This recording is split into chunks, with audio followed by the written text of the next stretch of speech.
Hello, everybody. I'm George from Ireland. We're talking about the Chagos Islands. In case you don't know, they're in the Indian Ocean, north of the equator. The Chagos Islands, also known as the British Indian Ocean Territory, has been inhabited by people of African stock for a couple of centuries. Was a British colony.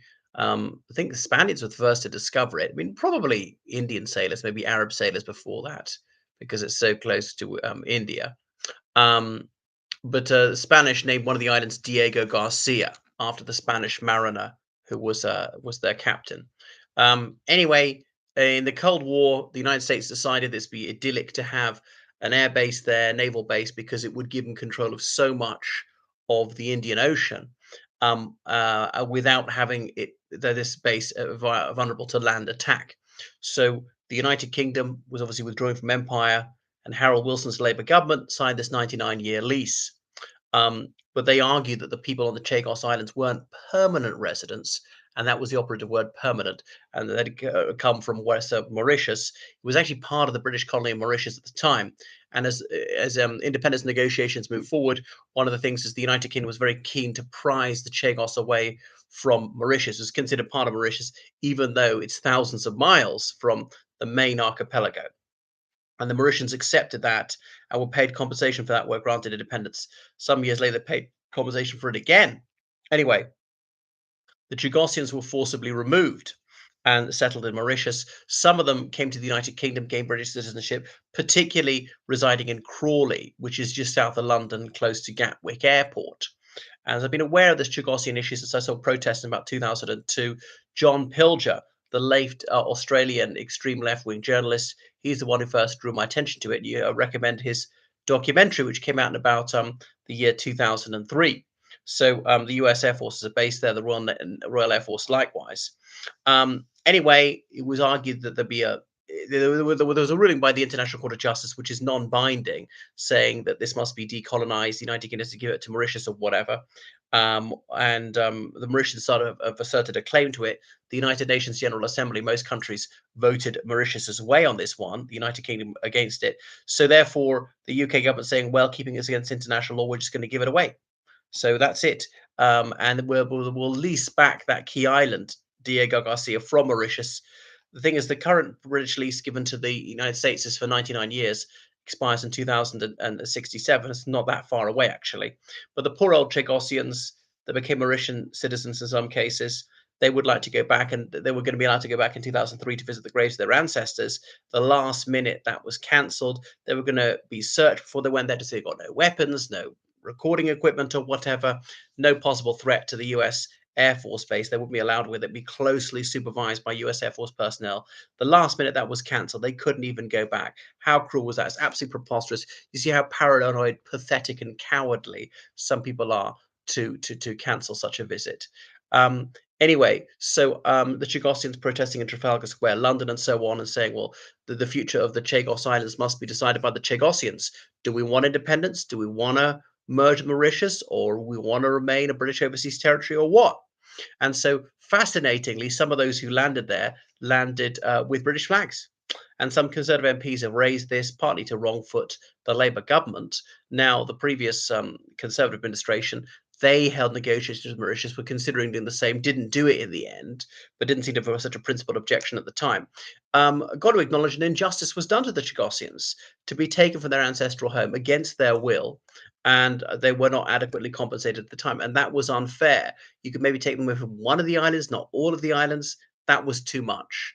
Okay, it was in the interest of the United States, maybe the UK, maybe the free world as a whole, but some people paid the price. And how would you feel if people say, we're removing from your land and going to move you thousands of miles away against your will because of whatever? Someone claims it's about his or her national security.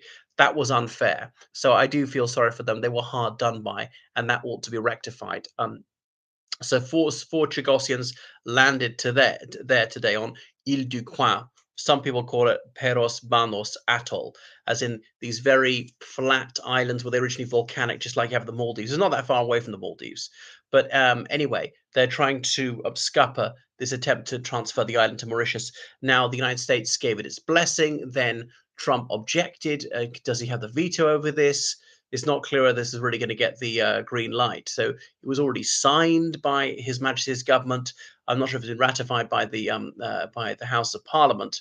So the British administration says this is unsafe, this is unlawful. These people coming there, because so how could it possibly be unlawful for Chagossians to be in the Chagos Islands? What you did to us is illegal, and so on. So they would like to be able to return them to them. Scintillatingly, they're not. They're some of them were carrying Britannic flags. So the United Nations Committee on the Elimination of Racial Discrimination have said the Chagossians have a right of return to Diego Garcia. Okay, and they must have the say on what happens with their ancestral homeland. So what should be done? Anyway, the UK was going to lease back one of these atolls for 99 years, going to be paid billions of pounds for it, for something it already has anyway. It's paid the Chagossians twice. I got to say, it's not Chagossians, the Mauritians. Game, set, and match to the Mauritians. I've got to hand it to them. They have outclassed the British government every single term. Well, that wouldn't be difficult with the Starmer administration. Now we know that Mauritius has got very cordial relations with the People's Republic of China, which is a hostile state of the United States. And the United Kingdom. I don't dispute Mauritius's right to formulate its own foreign policy and to form alliance with whomsoever they please. I think obviously it's a grossly cruel and immoral regime in Beijing, and I've got a lot of criticisms to make against Washington D.C. and London for that matter. But what should be done about these Chagossians? They can make even more of an incident. Are they going to be arrested? Are they going to be forcibly removed?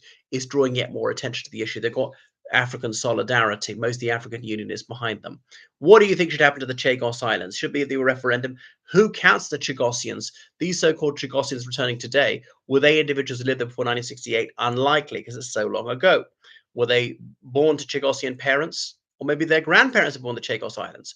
What if you're born to one Chagossian parent and one non-Chagossian parent somewhere else in the world? Are you Chagossian or not? I would argue you are.